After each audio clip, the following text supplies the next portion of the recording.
Let's show you the state of play as Sunderland manager, April the 15th, 2014. Sunderland, 25 points. And let's put it in context that Brighton have got 26 right now from 24 games. You had 25 from 32. So Brighton, no problem. It was done. It was done. You were 7 points adrift. It was done short. Jamie, you can go home if you like. We're just going to talk about Sunderland. No, Jamie. I'll stay here for talking about Sunderland until I die. I love that. And the funny part is that the 6 games we had left, because we had 2 on hand because of the cup that we played, the final that we lost. And but the problem, the people doesn't know, the 6 games, the 3 that we had away from home, of those 6. Die wil when they see this graphic. Oh, it's here. Man City away, champions. Chelsea away, Mourinho never lost at home.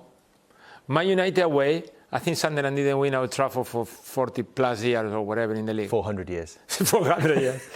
So that left, like people say, okay, if you beat Cardiff, West Brom, and the last one it was Swansea that is not even there because maybe you get closer, but we still didn't need it because we had 25 and 6 it was and 9, 34. You never know. And for context going into that, okay, Sunderland got to the League Cup final, but you'd taken 2 points from a possible 27 before those games. My worst moment was after Spurs.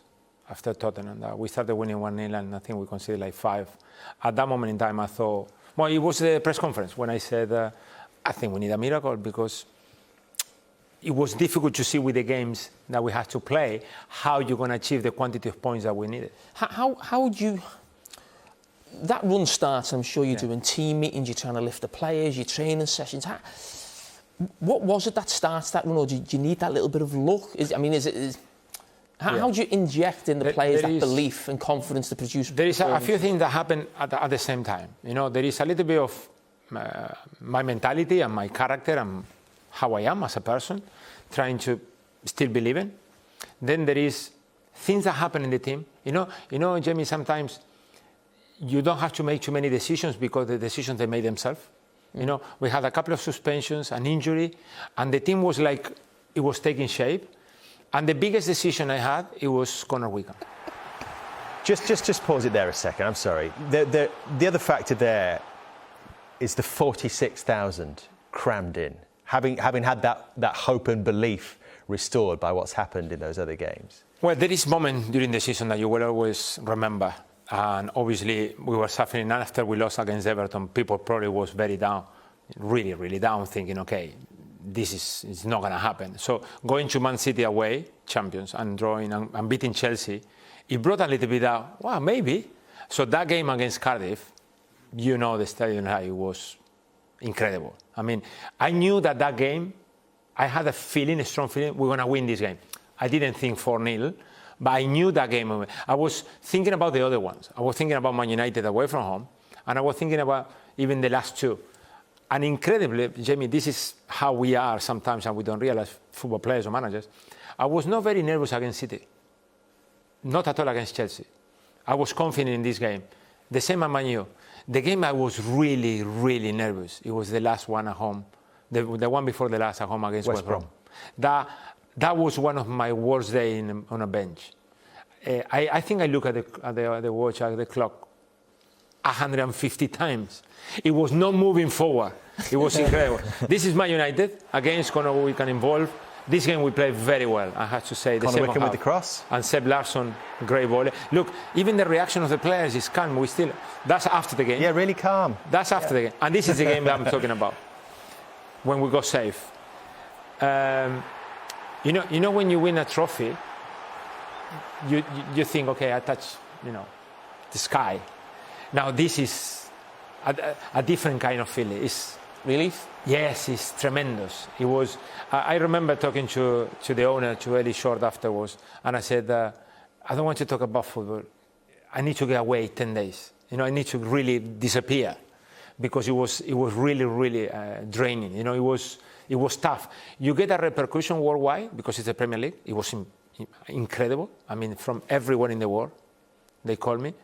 But at the same time, it takes everything from you. You have to be careful how you deal with the situation, because it's really stressful. Well, Jamie's a big fan of the series, Sunderland Till I Die. Love it. We talk about it a lot, but tell us from your perspective, and you hear the atmosphere there, tell us the passion of those fans.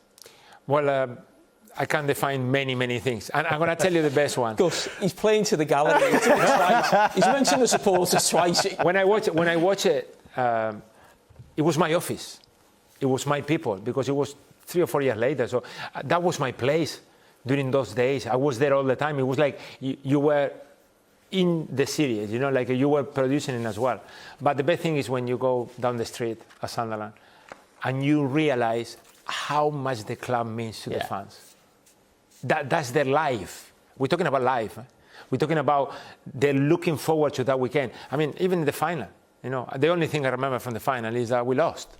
They still remember half-time feelings where we were winning with Fabio Burino goal. And that tells you how much they need Sunderland to come up. I mean, one of my big ambitions is to get Charlie on the show. I love that fella. Get him in. You'd have made his night. Still burns in you though, doesn't it? The chance to be a coach, manager? Yeah, listen, I made the decision to come back in here. I had to be honest, it's been a little bit more difficult than what I expected. You know, like I always say, I'm realistic. When I started coaching, I thought, Premiership no, Championship maybe. I finished in League One, relegation battle with Brighton. Now I came back after being in La Liga, in Ligue 1 in France, in Greece, in top divisions, and you're thinking, I'm going to have a chance. And then, yes, I had opportunities, but they were not the ones that you're feeling that maybe you can get. So, yeah, a little bit disappointed, but at the same time, I don't lose the willing to come back, especially when I see teams playing a certain way that I would love to be involved and coach them. You know, defensive errors, that there is more and more. That's what we see in so many goals. Things that they've been losing a little bit in football that I think that you can improve. But for that, you need a chance. It's not only your side. You need someone to make a phone call. Do you want me to put a...